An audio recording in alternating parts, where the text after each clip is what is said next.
A Dance to the Music of Time by Anthony Powell. A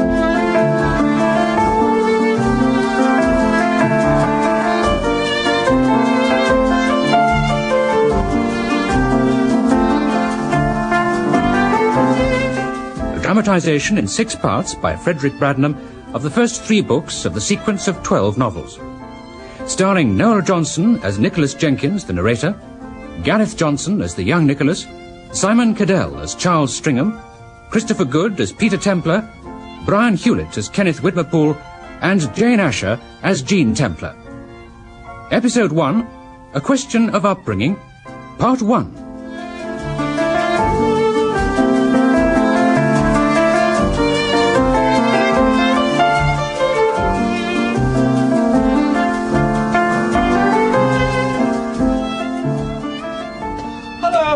Jenkins. Hello, Whitmerpool. Have a good run. It was very wet. The plough very heavy. Yes, it would be. As winter advanced in that river valley, mist used to rise in late afternoon and spread over the flooded grass, until the school and all the outskirts of the town were enveloped in opaque, chilly vapour, tinted like cigar smoke. Running westward, a metalled road continued into open country. On that day, it was empty, except for Whitmerpool, in a sweater once white and a cap at least a size too small, hobbling unevenly, though with determination, on the flat heels of spiked running shoes. He loomed through the dusk as I walked back to school from an expedition to the High Street. It will be dark soon. Yes, I know. Whitmerpool was known to go voluntarily for a run by himself every afternoon. Anecdotes relating to his acknowledged oddness were familiar, but before that moment on the bleak December tarmac of a Saturday afternoon in, I suppose, the year 1921, such stories had not made him live. Whitmerpool had, before my own arrival, made himself memorable as a new boy by wearing the wrong kind of overcoat. At this distance of time I cannot remember precisely what sort of overcoat it was. Stories about it had soon grown into legend, so much so that even 5 or 6 years later you might still occasionally hear an obtrusive or inappropriate garment referred to as a Whitmerpool. Still pondering on the vision of Whitmerpool, I entered the house, encountering in the hall its familiar exhalation of carbolic soap, string blankets, and cold Irish stew. All boots must be scraped on the scraper and then scoured on the doormat to avoid dispersion of mud throughout the house. We know that. Who drew the face in red? How do I know? The notice on the board was a recurrent injunction from Labar, our housemaster, on the corner of which Stringham, some days before, had drawn a face in red pencil. I mounted the staircase towards tea. Since the beginning of the term, I had messed with Stringham and Templar. I liked and admired Stringham. Templar, I was not yet sure about. He was adept at breaking rules, or diverting them to ends not intended by those who had framed them. Having obtained permission, ostensibly at his parents' request, to consult an oculist, Templar was spending the day in London. Stringham was kneeling in front of the fire, employing a paper knife shaped like a scimitar as a toasting fork. There is a jam crisis. Toast, plain? Thanks. I bought some sausages. Excellent. We can do them over the fire. I've made some tea. Frying pan? It's here. Thank you. Pretty revolting out. Yes, 'tis. Not enough to stop Whitmerpool having his run, though. Ah, Whitmerpool. Alone, I take it? Yes. He came out of the mist rather in a progression of jerking movements and appearing full of his usual despondency, and disappeared likewise. He said it was very wet and the plough very heavy. Whitmerpool suffers, or suffered, from contortions of the bottom. Dickinson told me. They were standing by the library wall one evening when suddenly there were inarticulate cries. What next? Owing to this infirmity of his, Whitmerpool's legs had unexpectedly given way beneath him. Did he fall? No. He clung to the moulding of the wall, his feet completely off the ground. Now, I'll tell you what happened last summer. Peter Templar and I were having a drink. We'd been watching the tail end of the cricket. we found Widmerpool standing by himself with a glass of lemonade in front of him. Some of the 11 were talking and ragging at the far end of the counter, and a skinned banana was thrown. This missed its target and hit Widmerpool. It was a bullseye. The banana was overripe and it burst all over his face. Characteristic of the 11's throwing in. Bud, the captain of the 11, was responsible. He came down the shop and said, "Sorry, Widmerpool. That banana wasn't intended for you. I'm afraid I've made you a bit of a mess." Showing his film star teeth and looking more than ever like the hero of an adventure story for boys. Exuding charm at every pore. But you know, an absolutely slavish look came into Widmerpool's face. "I don't mind," he said. "I don't mind at all, Bud. Doesn't matter in the least." It was as if he'd experienced some secret and awful pleasure. He'd taken off his spectacles and was wiping them, and then he blew on them and rubbed them with a great show of good cheer. The effect was not at all what might have been hoped. In fact, all this heartiness threw the most appalling gloom over the shop. The 11 fell into a deathly silence. All the kick gone out of them. They said good-night to each other, collectively and individually, and shuffled off together, arm in arm. We left Widmerpool to himself, rubbing his gritty little knuckles together and smiling. Aren't the sausages done yet? Not quite, Nicholas. Did you know it was Widmerpool who got Ackworth sacked? Ackworth tried to set fire to his room, didn't he? He may well have done.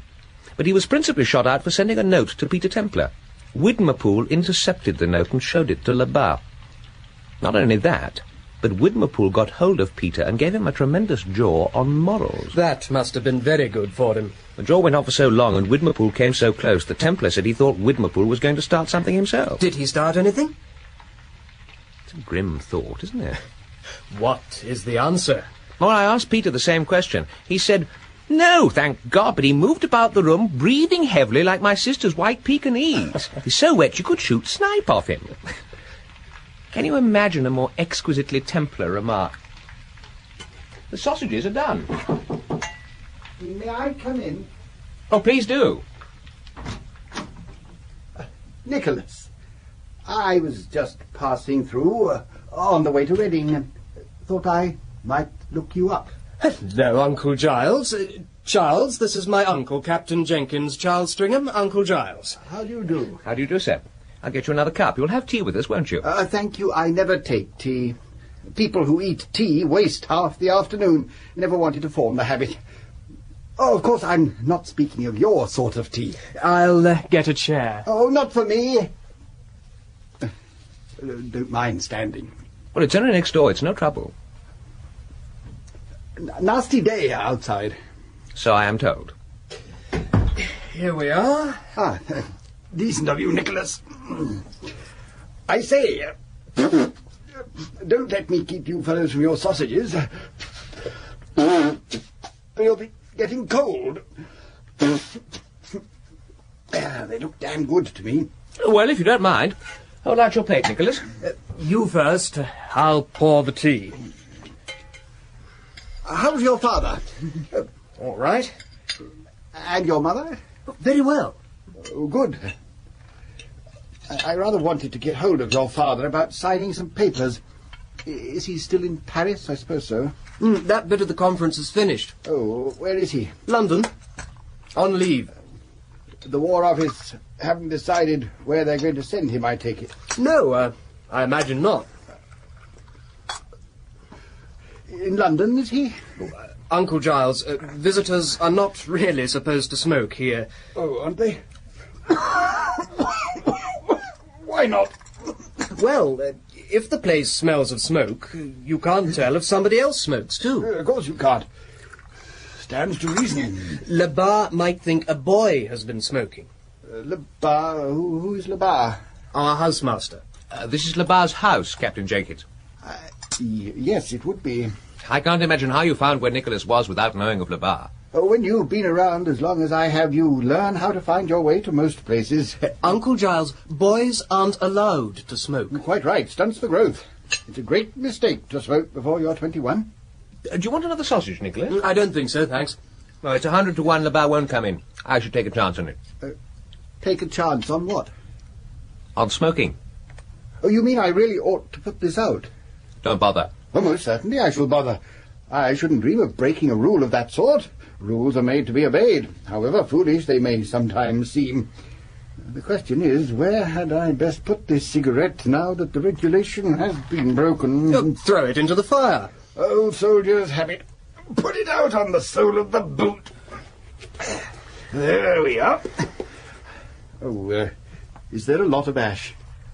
I'll shake it into the fire. There's not all that much. Yes, you'd have to have a sharp nose to smell that somebody's been smoking in here, in my view. Labar has a sharp nose. I must go to the library, Nicholas. I shan't be long, Captain Jenkins. Oh, I'll say goodbye. Shan't be staying. Very nice to meet you, Stringham. Very nice. Very nice to meet you, sir. I saw your friend's mother once when she was married to Lord Warrington. And a very good-looking woman she was. Who was Lord Warrington? Oh, much older than she was. He died. Never a good life, Warrington's. And so, you always have tea with young Stringham? And another boy called Templar. Where was Templar? In London, having his eyes seen to. What's wrong with his eyes? They ache when he works. Oh. Well, I wanted a word on a family matter. It's about the trust. As you probably know, I owe your father a small sum of money from the trust. Oh, nothing much. Decent of him to have given me the use of it all the same. Some brothers wouldn't have done as much. The trust explained this arrival by night in winter. Such an explanation should have occurred to me, but at that age I cannot pretend the topic did more than bore me.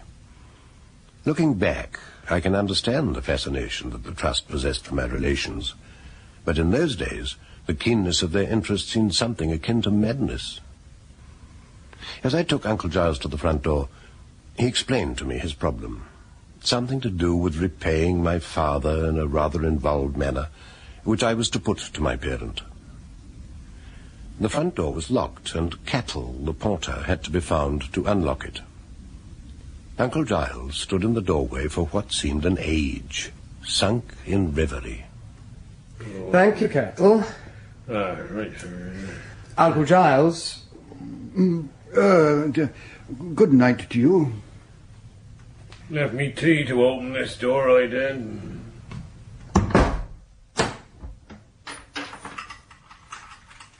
He went into the mist and dark. I went back to apologize to Stringham, wondering what Uncle Giles was going to do in Reading. Did he manage to have quite a lot of fun, or did he live in perpetual hell? Would my own adult days be spent in worrying about the trust? When I reached Stringham's door, I heard a complaining voice raised inside the room. It was Labar. Labar was a tall, untidy man, clean-shaven and bald, with large, rimless spectacles that gave him a curiously Teutonic appearance, like a German priest. On some occasions, especially when vexed, he had the habit of getting into unusual positions, stretching his legs far apart and putting his hands on his hips, or standing at attention with heels together and feet turned outwards so far that it seemed impossible he should not overbalance and fall flat on his face. He found difficulty with the letter R, and he was unmarried. Here is Jenkins, sir. He has just been seeing his uncle out of the house. Stringham appears to think that you can explain, Jenkins, why this room is full of smoke. I'm afraid my uncle came to see me, sir. He lit a cigarette without thinking. Your uncle? Yes, sir. My father's brother. Where is your uncle? I've just been getting Cattle to let him out of the house. How did he get in? I think he came in at the front door, sir. I'm not sure. But the door is locked. I suppose he must have come in before Cattle locked the door. Conveniently, Jenkins. You, both of you, know perfectly well that visitors are not allowed to smoke in the house. Of course, as soon as he was told, but sir. But why is there the smell? I think the stub, the fag end, sir, may have smouldered. It might have been a Turkish cigarette. I believe they have a rather stronger scent than the Virginian. How am I to know that neither of you smoked too? We didn't. How can I possibly tell? You must write a letter to your Uncle Jenkins and ask him to give his word that neither of you smoked. But I don't know his address, sir. All I know is that he was on his way to Reading. Reading? By car? By train, I think, sir. Nonsense, nonsense, not to know your own uncle's address. Get it from your parents if necessary. I shall make myself Very objectionable to you both until I see that letter. Give your... Oh. Good evening, sir. Templar. There you are. Yes, sir. You have been in London, haven't you? What time did your train get in this evening? It was late, sir. I couldn't afford a cab, sir, so I walked. I take it that you caught the 4:32 from Paddington? Yes, I just made it, sir. That arrives at 5:12, or should do so, but it was late. Over half an hour late, sir. Well, Templar, the station will no doubt confirm this irregularity in the service. Half an hour. I wonder why. However, other things must be done, including great unscenes. Shut the door, Nicholas.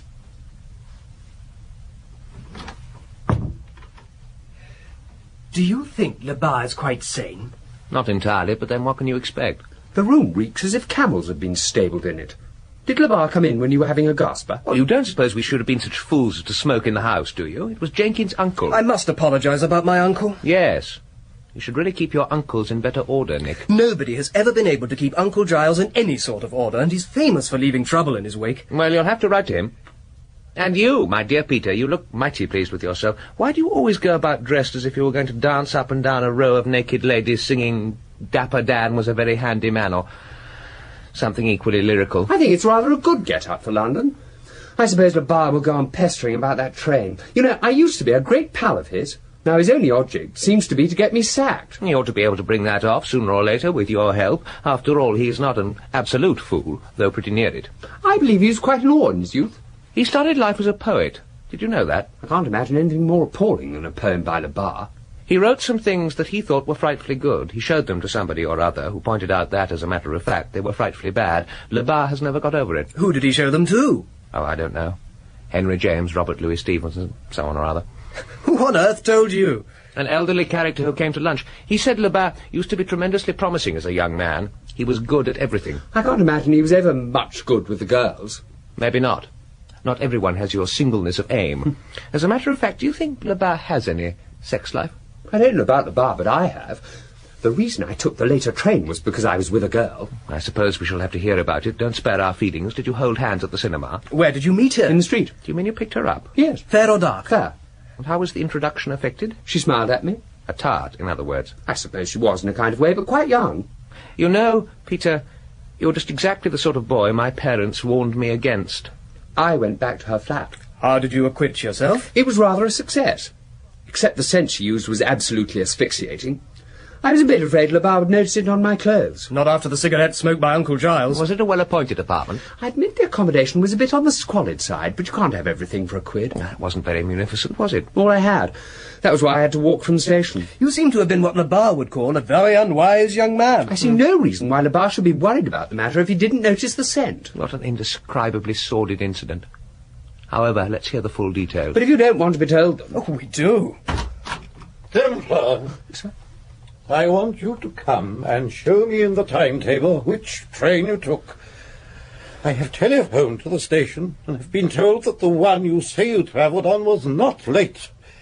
And Jenkins, don't forget that I shall expect to see that letter from your uncle by the end of the week. You had better keep him up to it, Stringham, as it is just as much in your interest as his that the matter should be cleared up. Labar and Templar sorted out the timetable, and Templar incurred some minor penalty, after which he was left alone. To Stringham and me, however, Labar managed in a number of small ways to make himself decidedly obnoxious, as he promised. The question of Uncle Giles's cigarette was pursued with extraordinary relentlessness into the new year. I wrote twice to Uncle Giles. Months later, the second letter arrived back from the last address, marked "Gone away," just as if, as Stringham had remarked, my uncle had been a fox. This envelope finally satisfied Labar, but in the future he was never quite the same to us. The deterioration of his relations with Stringham leading ultimately to the incident of Braddock alias Thorne. Templar, Stringham and I had gone for a walk one summer Sunday afternoon and were wandering about rather aimlessly in the heat. Passing the police station, we paused to read the posters pasted up outside. One was the likeness of a man wanted for fraud. He was called Braddock alias Thorne. Braddock alias Thorne? He seems to have been rather busy. Is of respectable appearance, probably dressed in a black suit. He resembles President Woodrow Wilson, don't you think? I think he's much more like Labar. Indeed he is. Oh, I don't know. There's a touch of distinction about Braddock alias Thorne, and absolutely none about Labar. Must we spend the whole afternoon reading this stuff? And so we turned towards the fields. The figure of Widmerpool appeared in front of us. He was tramping along in the sunlight, swinging arms and legs like an automaton of which the mechanics might be slightly out of order.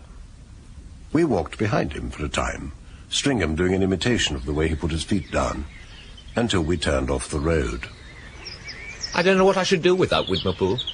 He keeps me young. I sometimes wonder whether he's a human being at all. Certainly doesn't move like one. I find Widmerpool an interesting character. Really, Nicholas? Widmerpool interesting? I say, look down there. Labar. So it is.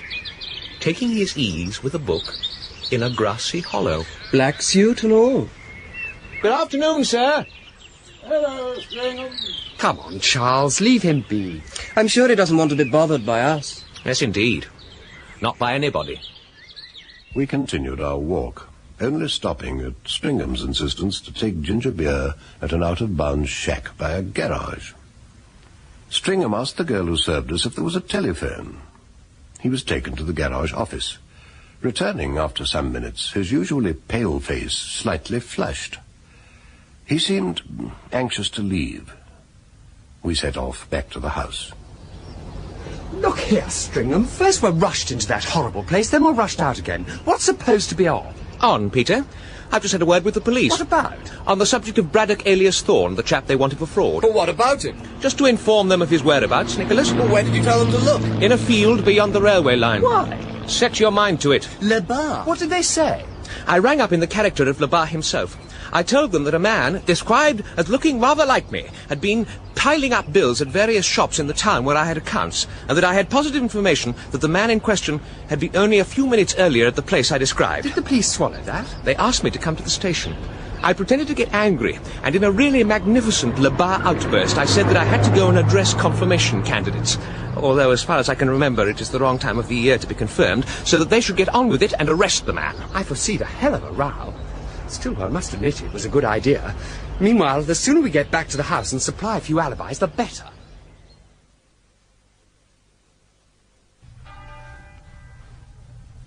It's evening chapel ringing. Something should have happened by now. Come on, Nicholas. Let's see if there's any news. Peter?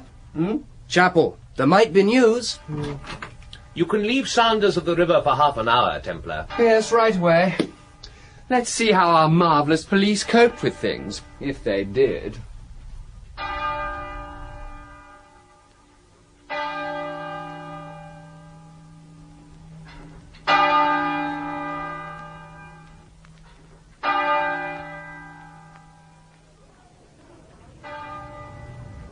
Hello.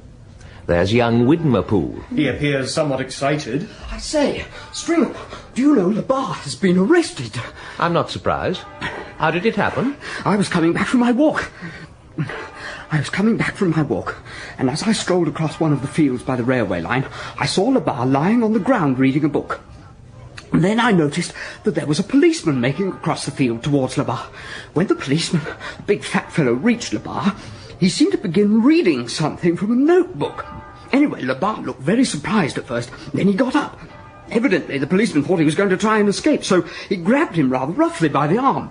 What did Labar say? I couldn't hear. It looked as if he were making an awful fuss. You know, the way he stutters when he's angry. And so the policeman led him off? Yes.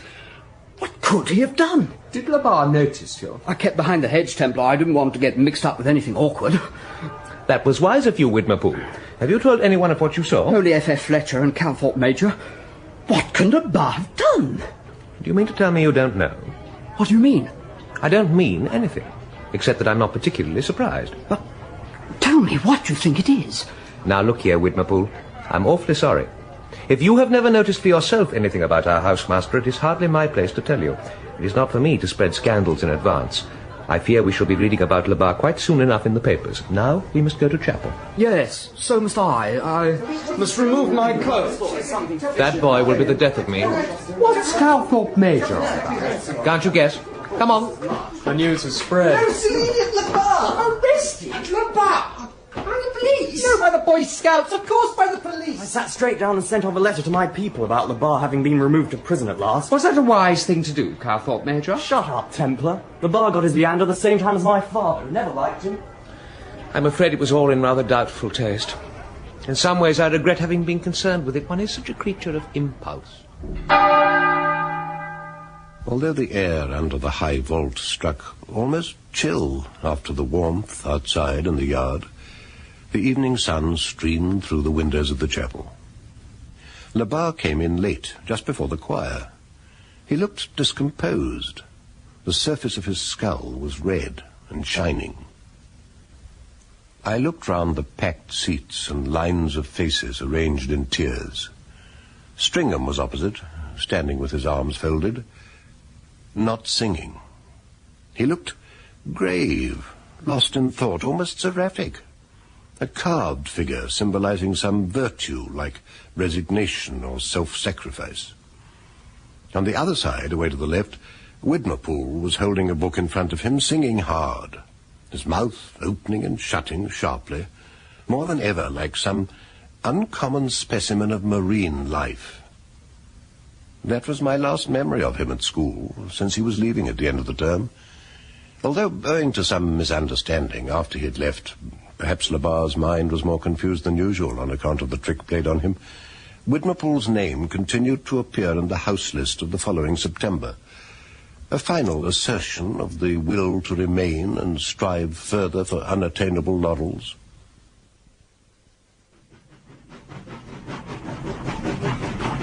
You'll probably meet Buster at lunch. Who is Buster? My mother's current husband. Are you looking forward to Kenya?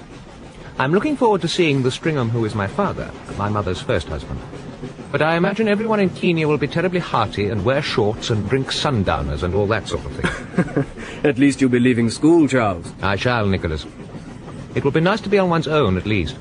Even though it is to be on one's own in darkest Africa, in those great open spaces where men are men. Hardly your style, Charles. The trouble with Buster is that he's always about the place. Doesn't he ever go to sea? Lieutenant Commander Fox, with an E, is at present at the Admiralty, and I believe starting some leave at any moment. Probably he'll go somewhere and ride about on a horse. What? He's a polo-playing sailor, Nicholas. I do prefer naval officers who are not so frightfully grand. And he'll be there at lunch? Oh, yes. He's always there. However, I suppose it is better to have him living in the house than arriving at all hours of the day and night and disturbing the servants. Ealing Broadway. We'll be in Paddington in 5 minutes. Stringham's mother's house was a rather gloomy, double-fronted facade in a small street near Berkeley Square. We went up to a room on the first floor where Buster was standing beside a malachite urn of immense size on a marble-topped table by the window. He was cleaning a cigarette holder with the end of a matchstick and appeared to be sneering at the holder, as if this object were not nearly valuable enough to presume to belong to him. Hello, you fellows. Hello. This is Nicholas Jenkins, Buster. Hello. Hello. It's a blow, but I have to leave you. Ah. Aren't you lunching here? I'm trying to buy a Bentley from a man awfully cheap. I've got to keep him sweet. Where are you taking him? Claridge's. Will you ply him with drink? Hock, I think. That is what I'm feeling like myself. Are you coming to the Russian ballet tonight? I didn't know I was asked. I'd love to. Do. Anyone for lunch? Only Tuffy. She'll be glad to see you. Then we wish you good luck with your deal. Goodbye, Jenkins. Goodbye, sir. That's got rid of him. That was a sort of duo, wasn't it? With Buster, always. There he goes. He gets himself up rather like Peter Templar, doesn't he? Yes. Have they ever met? Good Lord, no. Wouldn't they like each other? It's an interesting question. Why not try it? I'm devoted to Peter, but really I'm not sure one could have him in the house, could one? Oh, I don't know. Well, I don't mean it that literally, of course. But you must admit Peter doesn't exactly fit in with home life. No, I suppose he doesn't. No, leave that till later. Tuffy! Tuffy! How are you? Charles. Charles, so you are back. This is Miss Whedon, Nicholas. How do you do? How have you been, Tuffy? I'm well, Charles. How do you do, Nicholas? Jenkins. We have been talking to Buster. I'm sure that he was as charming as ever. You know, Charles, they nearly forgot to take a ticket for you for the Russian ballet tonight. Good gracious, what next? Buster said, do come. He was being even more charming than ever. Buster has been behaving very well. I am glad to hear it. Now, I must rush off and do some things for your mother before luncheon. I saw to it that they got you a ticket for tonight. Thank you, Tuffy. Who is Miss Whedon? Tuffy is a great supporter of mine. She used to be my sister's governess. She stays here a lot of the time. Ah, here's my mamma. So you are here, Charles. And this is Nicholas Jenkins, I take it. It is, mamma. Ah, nice to meet you, Nicholas. How do you do, Mrs. Fox? Everything is in a terrible muddle. I really can't decide whether or not I want to go to Glimber for Christmas. I feel one ought to, but it is so frightfully cold. Glimber is much too draughty in the winter. Anyway, it would probably kill Buster, who is used to snug cabins. Did you see Buster? We had a short conversation before he left. He had to lunch out. So he said. Something about buying a new car. He really did need one, Charles. Yes, he'll look awfully smart behind the wheel of a Bentley. I think, Nicholas, poor Mr. Labar must be so glad that Charles has left at last. He's had it in for both of us. He used to write the most pathetic letters to me about Charles. Being arrested upset him no end. Still, you weren't expelled, darling. That was clever of you. Yes. It took some doing. I hear we're going to the Russian ballet tonight. It was Buster's idea. He thought you would like it. Oh, that was kind of him. But he should supervise the ticket-getting more thoroughly. I thought Tuffy got the ticket. Oh, she did notice that there was no ticket for me, and remedied the omission. Are you both going to a matinee this afternoon? No, I'm afraid I can't. I have to catch a train. To Bath. Oh, but that is sad. Bath? My father is stationed there. He's on the staff of a corps headquarters. Are you going to be a soldier, too? No, I have no intention. I think Charles ought. Anyway, for a time. But he doesn't seem awfully keen. No, he doesn't. But your father liked his time in the Grenadiers. He always said it did him a lot of good. I'm sure it did, Mamma. Ah, luncheon. You both must be starving. This is the last time, Nicholas, you will see Charles until he comes back from Kenya. We meet again in the autumn. Write and tell me anything that may happen at school. Especially anything funny that Peter Templar may do. Personally, Nicholas, I wouldn't mind having a look at Kenya. Stringham didn't seem to care for the idea, Peter. Did you lunch with them in London or the country? London. A rather gloomy house. Did you meet the current husband? Buster seemed rather an ass. So I've heard. I imagine it was all rather pompous, even at lunch, wasn't it? It was rather formal. That set Stringham's mother and Buster belonged to is very, very fast, you know. No expense spared. Polo, gambling, parties, and a lot of nightlife. And sex. Sounds your kind of thing, Peter. Too much of a good thing. I have simpler tastes. Mrs. Fox seemed, well, she was awfully nice. Oh, she's all right, I have no doubt, and damn good-looking still. She gave Stringham's sister absolute hell, though, until she married the first chap that came along. Who was he? I can't remember his name. A well-known criminal with one arm. Stringham certainly seemed to lose his form when his mother was there. She's something to live up to. Not easy. Still, Charles need not join in his mother's set and all that if he doesn't want to. He will want to, take my word for it. He will soon disappear from sight so far as we are concerned. Now I have to go and see Braddock alias Thorne. I wonder why Stringham decided to do that to Labar. It was rather brutal. Not really like Stringham. Nobody has a clue it was him. However, Labar is now persecuting me without compunction, and a blasted nuisance he is too.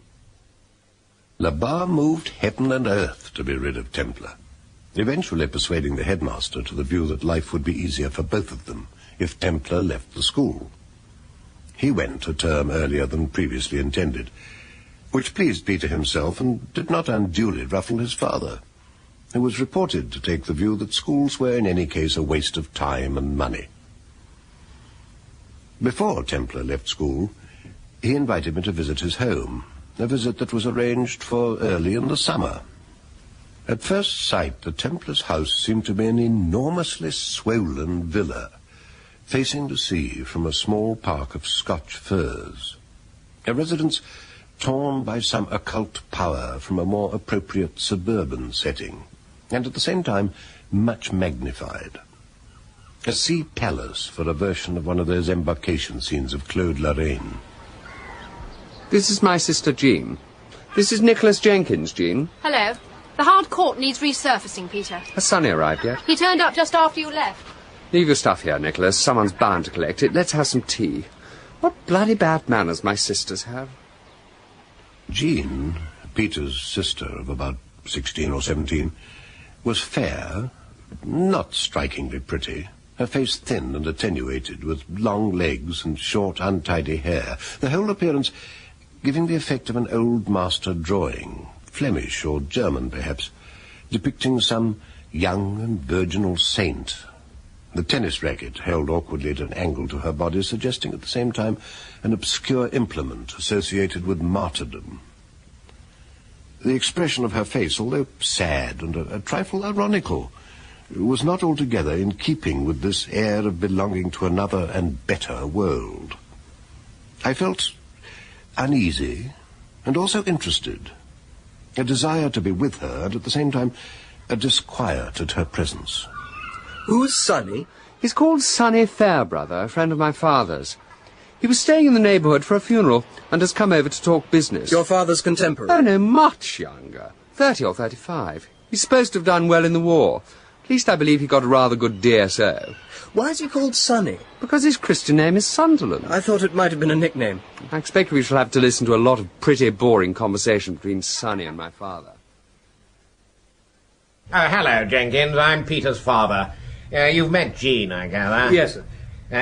This is Mr. Fairbrother. How do you do, sir? How do you do, Mr. Fairbrother? Delighted to meet you, my dear chap. Oh, go on, Fairbrother, and try to stick to the point this time. Yes, right. Redemption, 2 years. 2 years? I almost twisted an ankle in a pothole in that court. It can't be as bad as that. Jean, pour Jenkins some tea. Have some buttered toast if there's any left. During tea, I had an opportunity of examining Sonny Fairbrother. With folded hands and head bent, he was listening attentively, humbly, almost as if his life depended on it, to the words that Mr. Templar was speaking. Yeah. Need a good deal of capital, wouldn't you? At least 10,000. At least. Not easy to come by that sort of money. Yeah. Years later, when I came to know Sonny Fairbrother pretty well, he always retained for me something of this first picture of him. A vision, like the one earlier of Jean, that suggested an almost saintly figure, ill-used by a coarse-grained world. Everything about him supported this vision of him, from the frayed ends of the evening tie that he wore later at dinner, to the immensely battered leather hat box that was carried through the hall with the rest of his luggage while we sat at tea. He seemed to feel some explanation for the existence of this last object was required. I brought my top hat down for the funeral, of course. I keep it in the office usually, as I have to wear it sometimes in the city. It cost me a tidy sum in lost business to pay that last tribute today. But there aren't many of my great-uncle's sort left these days. Grand old fellow he was. I felt I ought to do it. So you think the Hungarians have a stable government, do you, Fairbrother? Are you sure? As sure as anyone can be. When are Babs and Jimmy arriving? Do you know, Peter? Thought you'd know that. Probably in a couple of days, then. And Gwen McReath. Babs was Jean's older sister, married to the racing motorist Jimmy Stripling. Gwen McReath was Lady McReath, a figure whose origins and demeanour suggested an enigma that I could not in those days even attempt to fathom. Who is Lady McReath's husband, Peter? She was married to a partner of my father's. He had a stroke and died 10 days after he was knighted, a remarkable instance of delayed shock. Stripling seems not to like Fairbrother all that much. Stripling, for all his bulk, has poor health. He didn't fight in the war. And Fairbrother did, and was decorated. It doesn't help. Babs was married first to a gallant soldier if a drunk. She ran away with Stripling while her husband was at the front. It left our Jimmy with a consuming hatred for anyone who has served in the armed forces. So poor old Sonny... What are you two on about? Things not for the ears of a lady. Oh, now that seems interesting. Only neither of you are old enough to have such secrets. Don't you be too sure, Gwen. And you, Nicholas? An open book, Lady Macreath. You do call me Gwen, Nicholas. But are you grown up, Peter? I mean, look at you. Why aren't you wearing a clean shirt? I thought this one would be clean enough for you. Oh, grubby. Grubby, young man. What about those decomposing lipsticks you're always leaving about the house to make the place look like the ladies' cloakroom in a third-rate nightclub? Do you spend much of your time in the ladies' cloakrooms of third-rate nightclubs, Peter? What a funny boy you must be.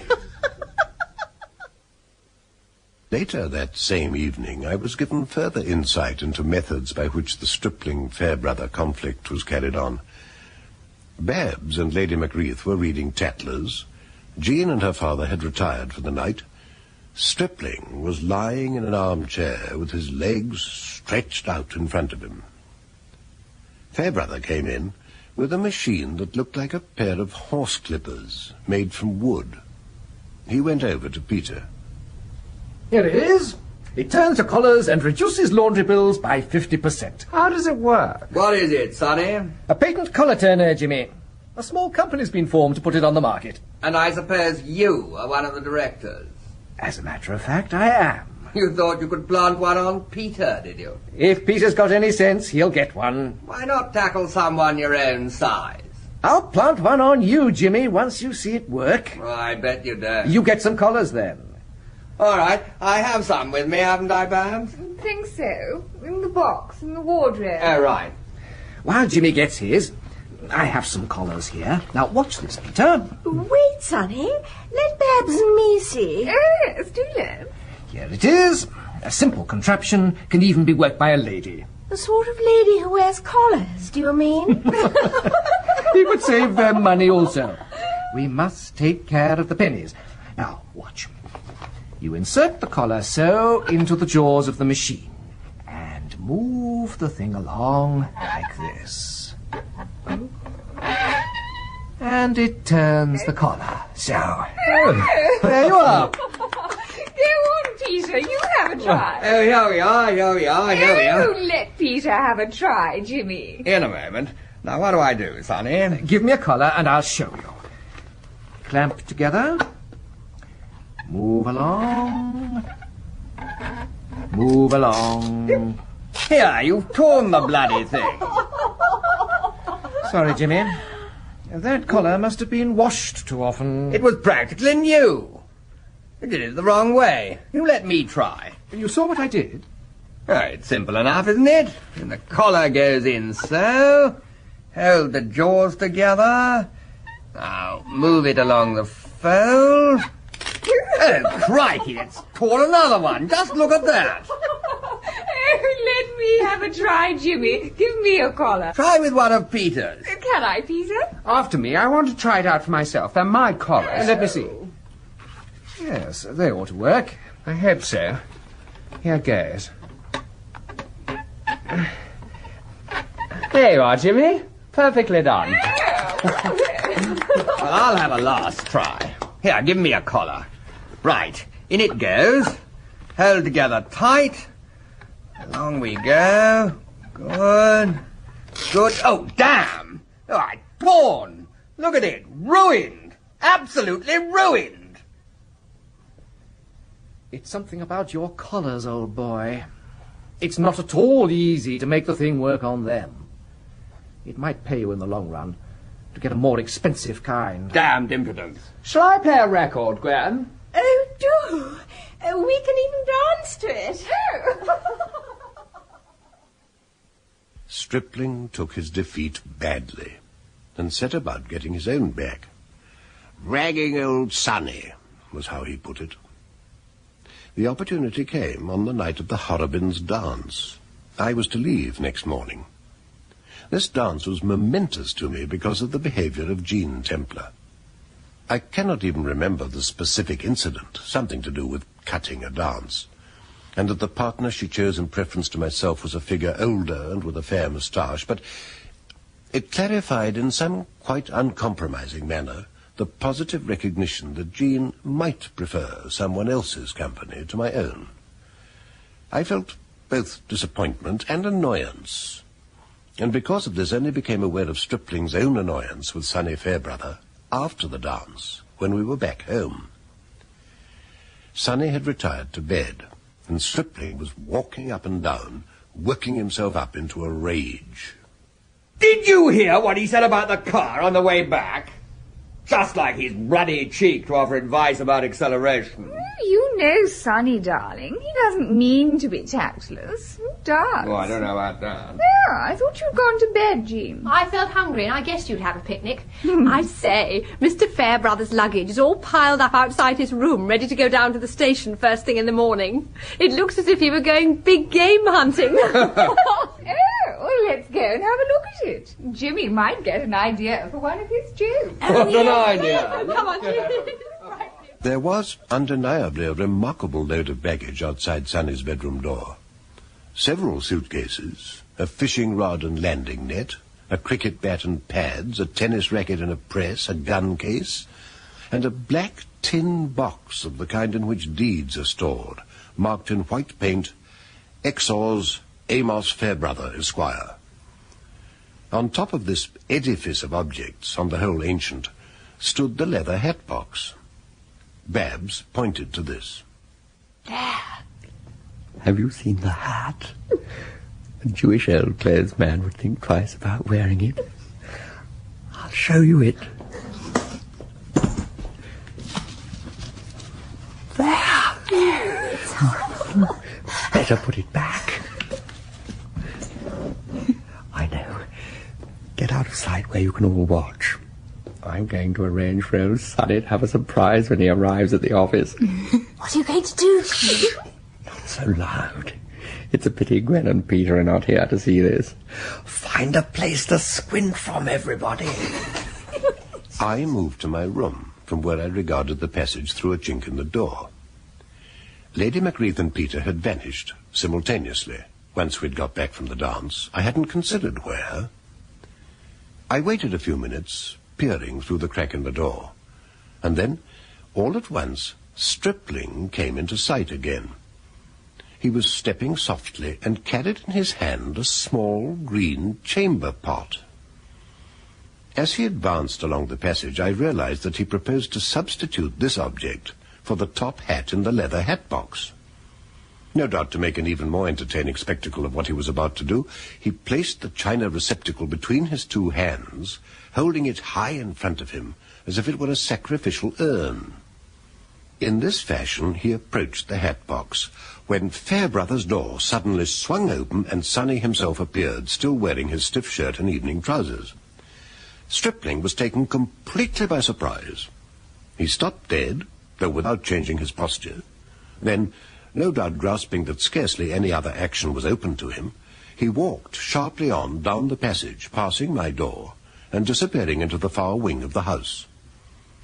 His features were contorted in such a manner that he looked not so much angry or thwarted as in actual physical pain. Sonny watched him go. Then, with an air of being hurt or worried, he shut his door very quietly. I hope you've enjoyed yourself, Jenkins. Sorry to see you leave. I'm sorry to have to go, Mr. Templar. Goodbye, Jean. I hope we meet again. Oh, yes, we must. Ah, there you are, Fairbrother. Sorry nobody else is up to say goodbye to you. They were rather late in bed last night. Goodbye, Mr. Templar. I'll be in touch about that Hungarian matter.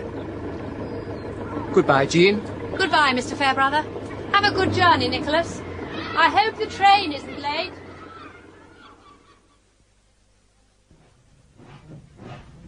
Sorry about all my baggage. It takes up a lot of room. But one's got to be prepared for everything. Do you play cricket? Not any longer. I'm not all that keen on it nowadays myself, but there was the possibility of a game. A cricketer always makes a good impression. Does Peter still play? I don't think so. Peter should do well. I mean in general. He's a bit wild, no harm in that. He knows his way about. He's alive. Don't you agree? Yes, he's jolly bright. Of course, his father's a fine old man. A very fine old man. A hard man, but a fine one. He seemed very nice and straightforward. What do you think of Stripling? He seemed all right. Is he a very good motor racing driver? I don't really understand the fellow. I quite see he has his points. He has plenty of money. He quite often wins those races of his, but he always seems to me a bit too pleased with himself. What was Babs's first husband like? Quite a different type. A rather curious thing happened when we got back from that dance last night. As you know, I went straight up to my room. I started to undress, and then I thought I'd just cast my eye over an article in The Economist that I'd brought with me. I find my brain seems a bit clearer for that kind of thing late at night. I thought I heard a good deal of passing backwards and forwards, and what sounded like whispering in the passage. Well, one year when I stayed with the Templars, they made me an apple pie bed, and I thought something like that might be in the wind.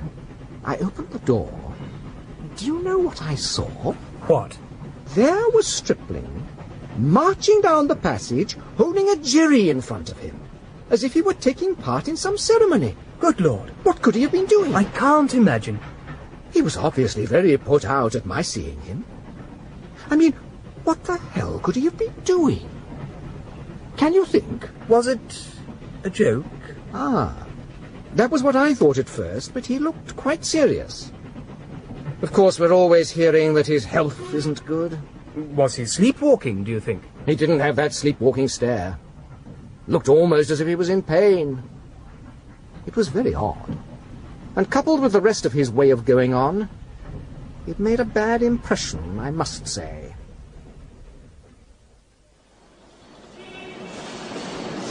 Do you want a hand with the luggage? No thanks, Jenkins. The cabby and I will manage. You must come and lunch with me one of these days. No good my offering you a lift, as I'm heading citywards. He piled his luggage, bit by bit, onto a taxi, and passed out of my life for some 20 years. Later that summer, I was to spend a period in France, before going up to university, partly with a view to learning the language, partly as a solution to that urgent problem of the disposal of the body of one of those uneasy, stranded beings, no longer a boy, and hardly yet a man.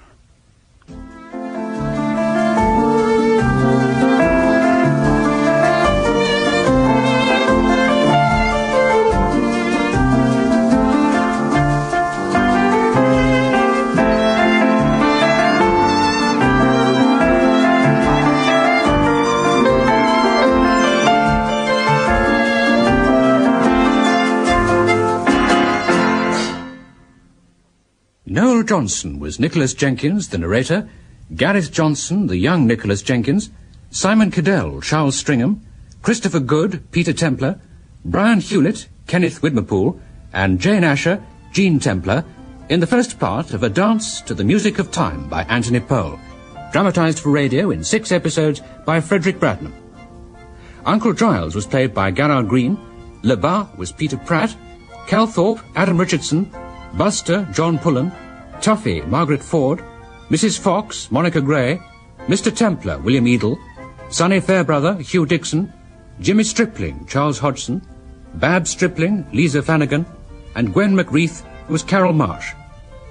The title music was composed by Anthony Mile and played by Kathy Weiss, violin, Timothy Kramer, cello, Anne Collis, percussion, Julian Farrell, clarinet, and Anthony Mile, piano. A Dance to the Music of Time is directed by Graham Gould.